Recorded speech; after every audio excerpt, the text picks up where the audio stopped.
So, of course, the month of February, this is where we talk about love. And for all you single people, don't worry. Don't feel bad, because we're not really talking about romantic love, although there's nothing wrong with that. We're talking about divine love. So everybody's safe here. There's something in it for everybody. And, I just got a little feedback. All right, so let's see if I can get this to work. It was this morning. All right, David, I guess it's on you. There we go. Okay, so love. These are the topics of the month. Last week, Michael kicked us off with some great humor. Oh, thank you, Emily. By the way, my stylist today was David Chapman.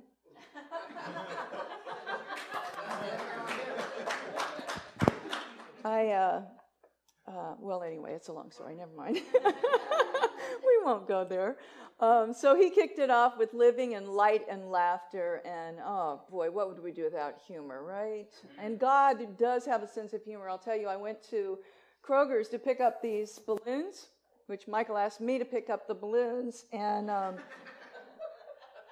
have a Prius, okay? And I have Nelson in the car and these balloons. And I'm trying to figure out a way to get these balloons to stay down so that I can drive and see out of my window. And it was just not a pretty sight, and a lot of bad words came out of my mouth. But they're here, and I did it all for you. Yeah. And there's chocolate at the bottom, so make sure you come and get your kisses. And I also hope you'll all stay for our wonderful pizza and our leadership meeting, so that you can just be a part of this community and have a voice in it and help us to just grow this and make this just an awesome place of healing and hope and love and light and laughter. So today I'm going to be talking about the omnipotent, omnipresent, and omnipotency of God.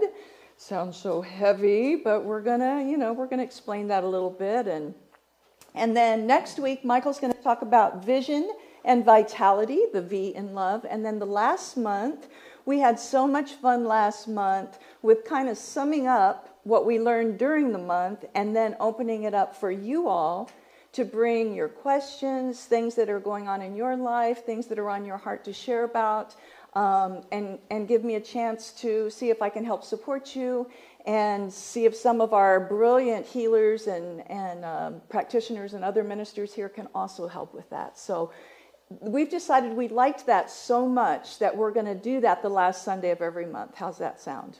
Great. Sound good? Okay, so we got a great few weeks coming up. And when you heard those words, omnipresence, omniscience, and omnipotency as a child, how many of you heard those in your growing up? You never did? Well, you weren't paying attention then. Because I know your mama took you to church. You were a Northern Baptist.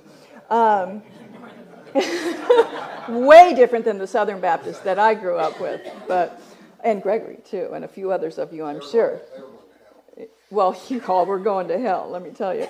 But those words are kind of heavy and esoteric sounding, and it's kind of like this creepy spook sort of like lurking about, doesn't it? It was kind of intimidating. So I have a little story about God's omnipresence, which of course means everywhere.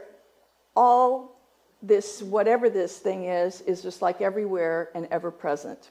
So there was some school children at this Catholic school. It was an elementary school, and they were lined up in the lunch line. And there was a whole basket of apples there, and the nuns had put this sign there that said, "Just take one apple, God is watching." And then if you continued down the line a little bit, there was a tray of chocolate chip cookies, and a kid had written, "Take as many as you want, God's watching the apples."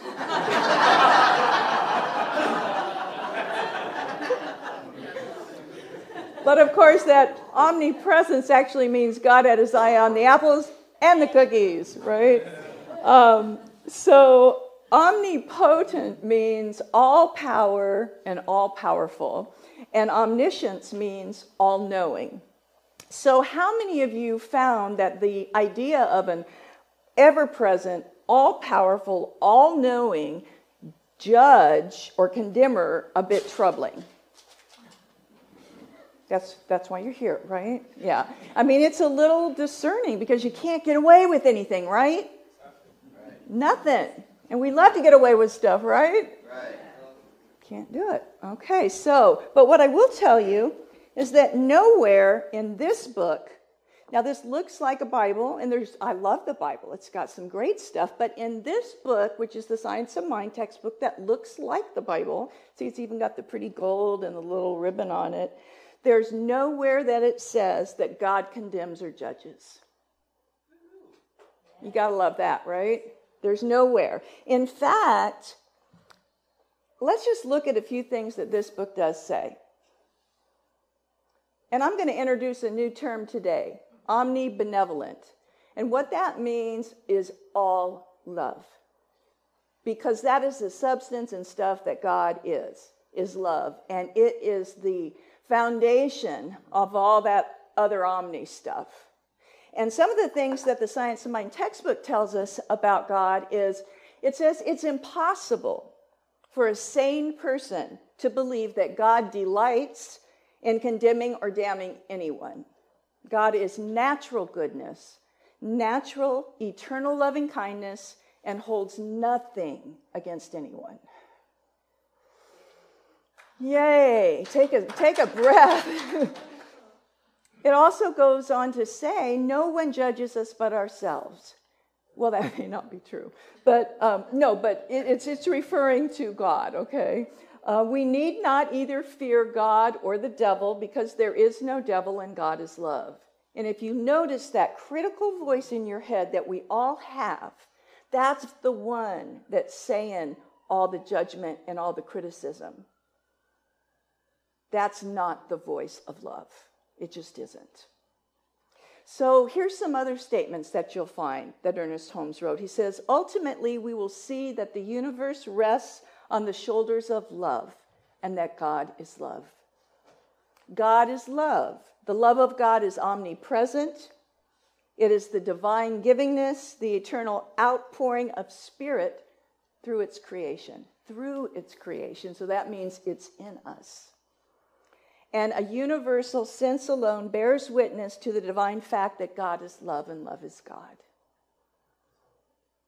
Yeah. So just as an underpinning to all these things that we talk about today, love is the stuff that infuses and is the foundation for which it rests upon. So what we do believe,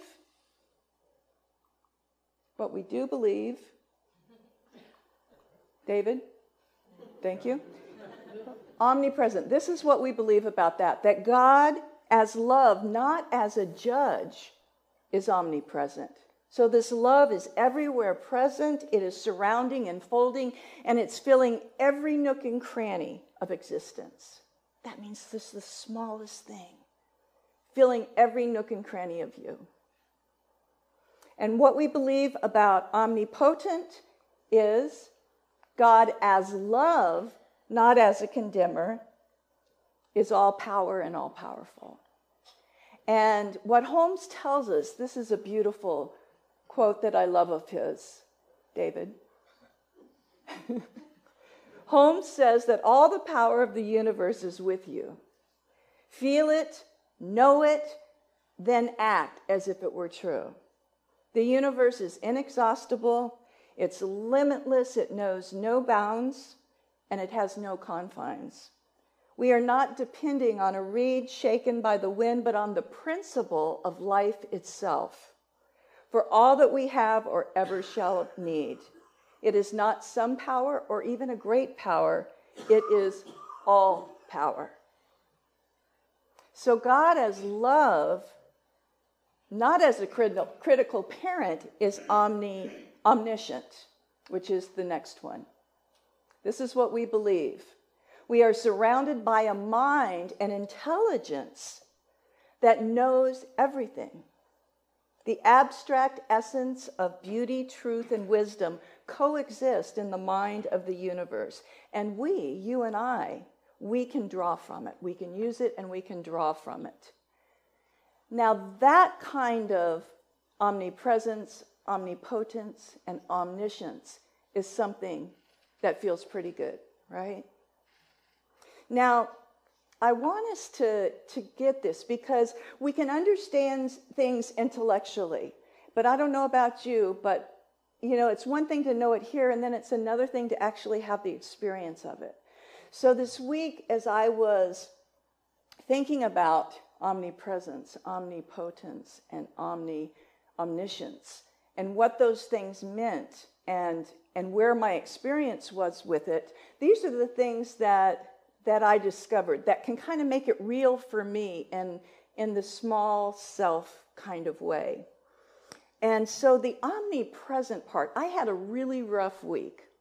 And I will just share with you, for those of you that don't know, the ones that come often already know that I'm not the kind of minister or spiritual leader and teacher that has it all together.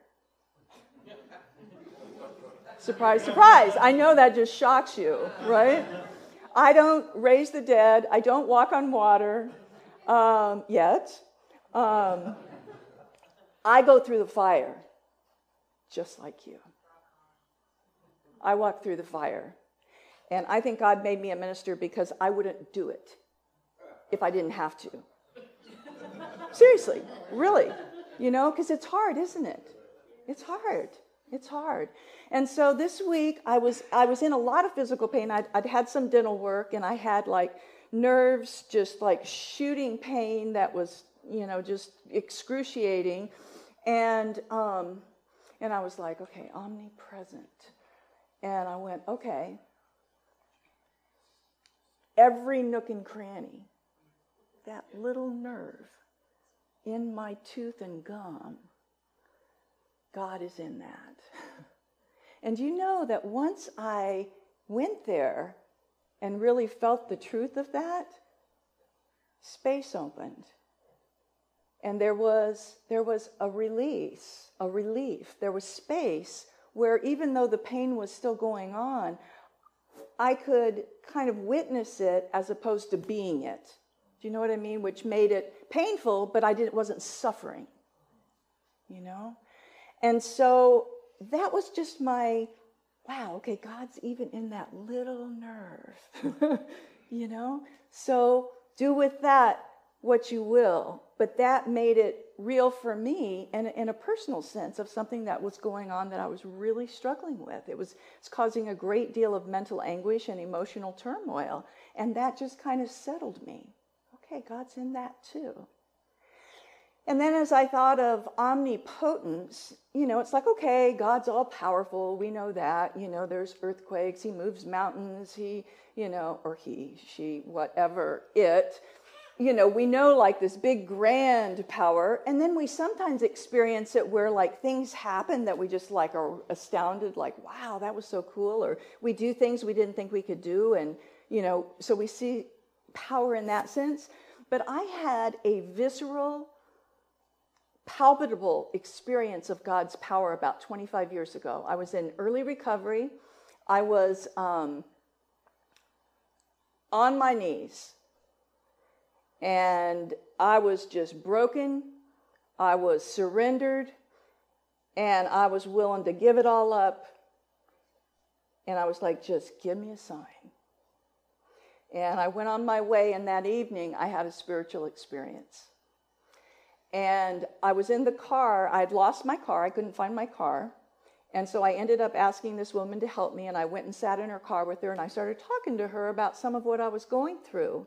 And all of a sudden, I started having this experience where I felt this power, this electric power in me just start to move from here, from the belly of my soul, through my body, up through every part of me, through my heart. It was just like, I've never experienced anything like it. And it just I just kept getting higher, and it was more electric, and it was like blowing my mind, and it was moving its way up, and it was getting into the crown area. And finally I looked at this woman. I saw nothing but just her eyes. Everything else had disappeared, and I just had this power that I don't know how else to say it. It's like what power feels like in me. And I said, are you experiencing what I am? And she said, yes. And as soon as we both acknowledged it, it was like it exploded into, but like an orgasm. It was just like a spiritual, divine thing that exploded. And then it just really slowly just started to settle. And it went on for hours, okay? It just like went on for hours. And I was like, what the heck? What the heck was that? And I went running home because I remembered there was something in the AA book about spiritual experiences. So I went home and I opened up my book, and there it was. And it says we were rocketed into the fourth dimension. I was like, that's what happened. That's what happened. And then, as I've studied more, and I studied more yoga and Eastern religion and philosophy, they kind of describe it more as the Kundalini, just that releasing and then just like shooting up through your body and then out your crown. I'm like, okay, yeah, that's what's happened. So I have this palpable, visceral experience of God's power that's unearthly. It's not like anything. It was like a experience.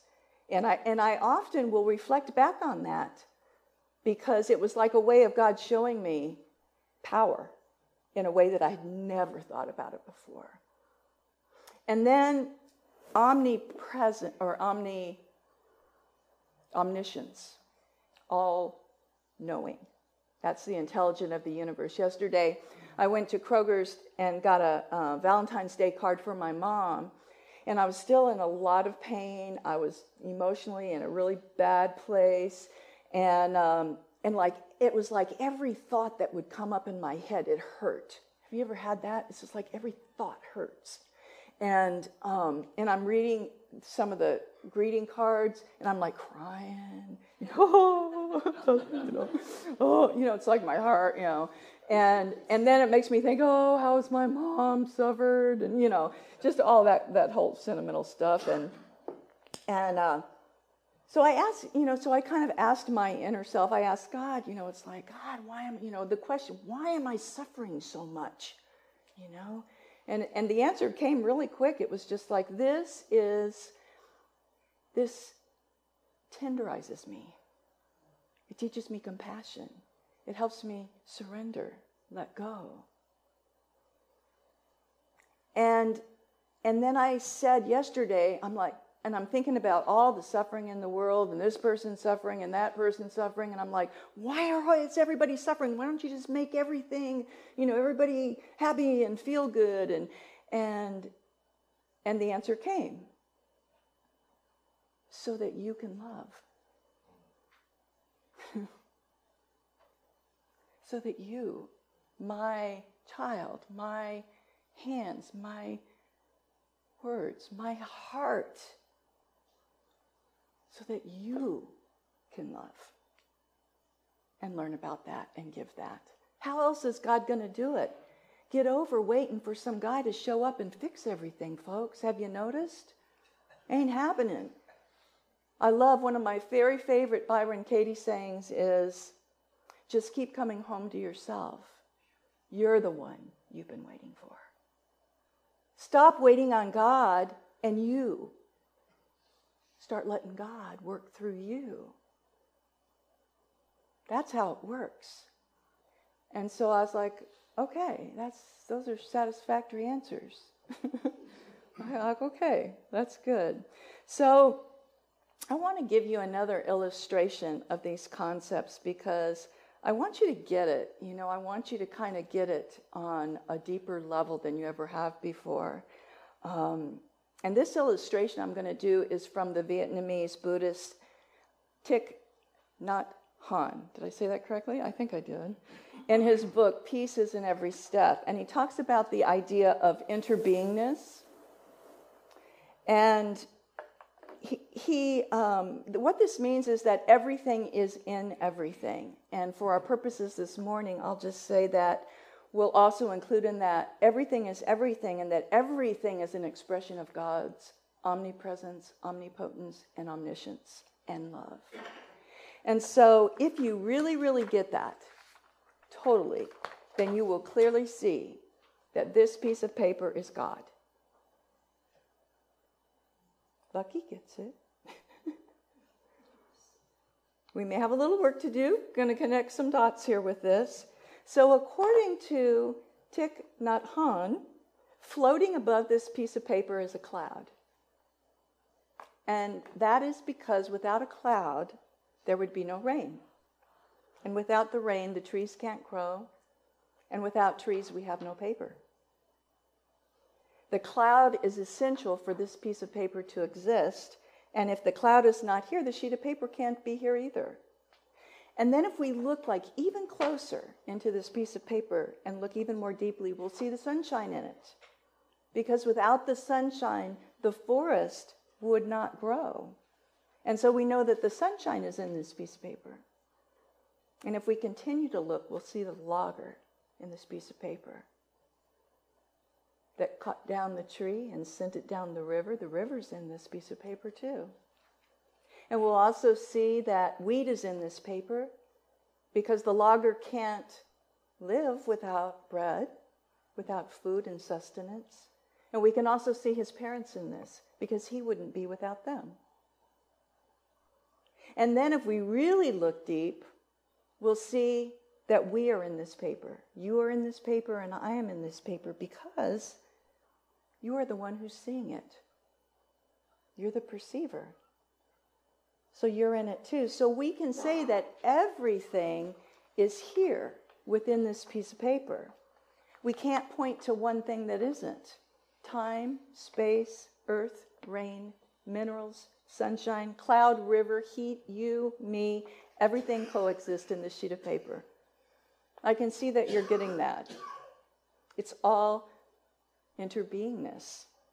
And so this is just a physical manifestation of God's love and omnipresence, omnipotence, and omniscience.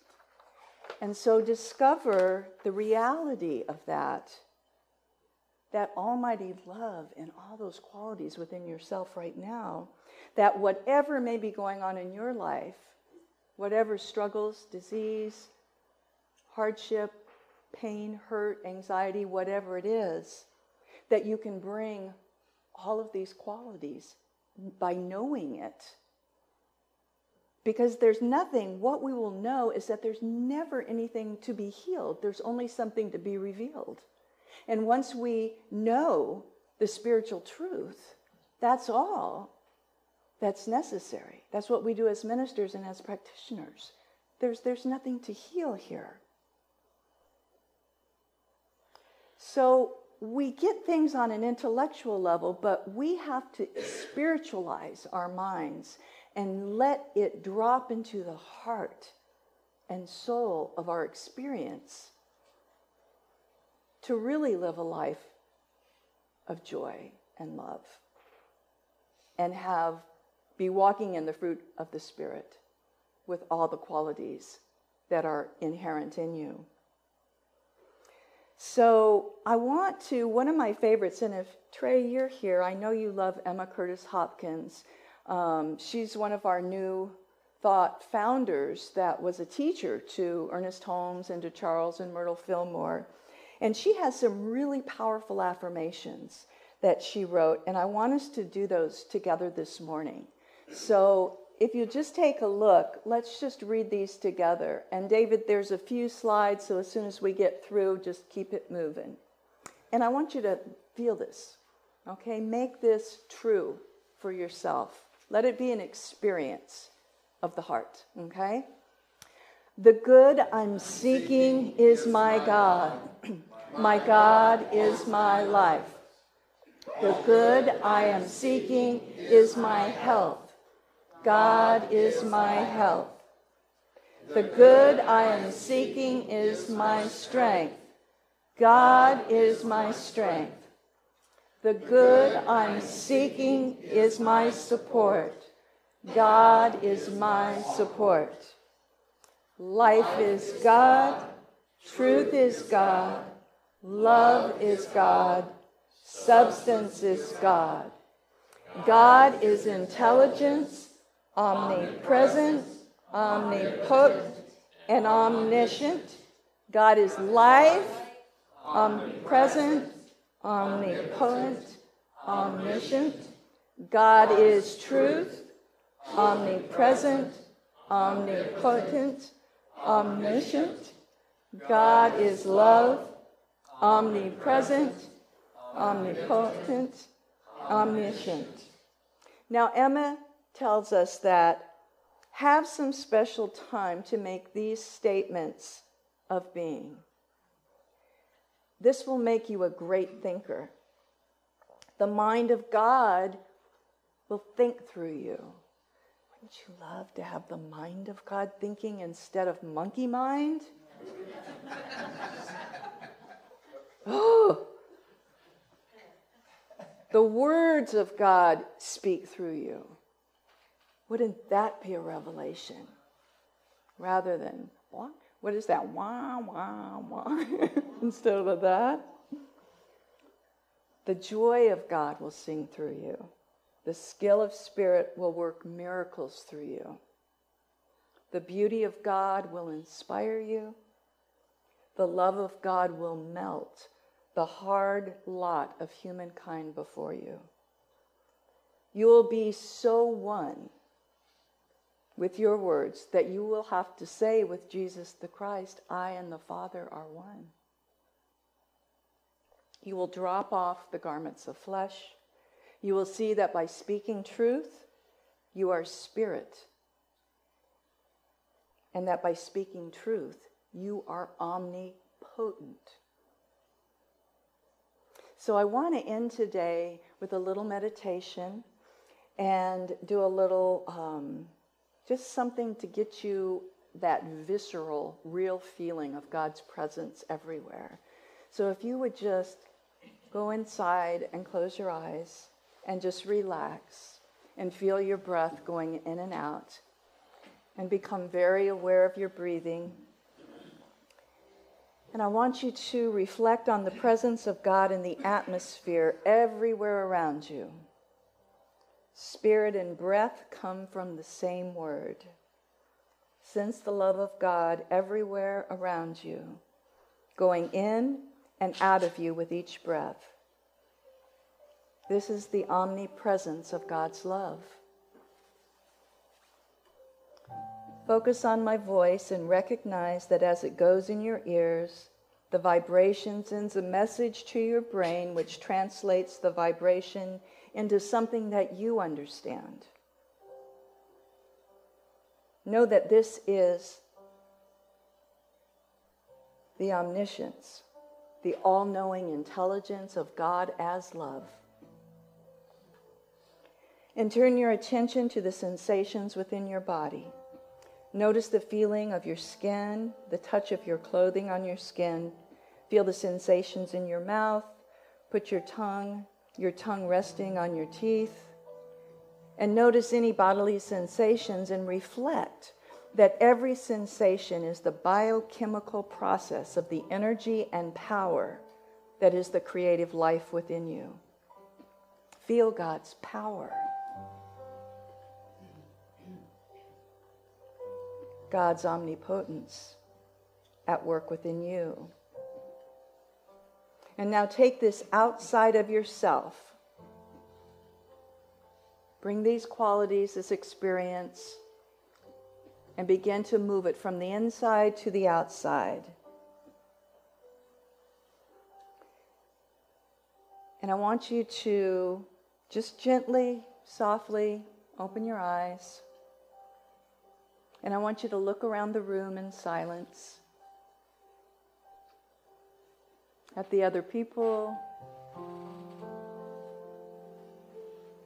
the chairs, the art, the screen, everything in here. And say to yourself, this is what God looks like.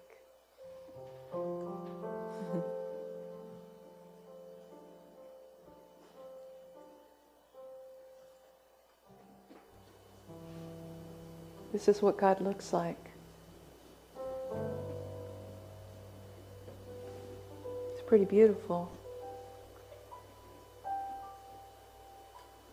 And realize that everywhere you look, you're looking at the ever-present, the all-knowing power of God's love in expression.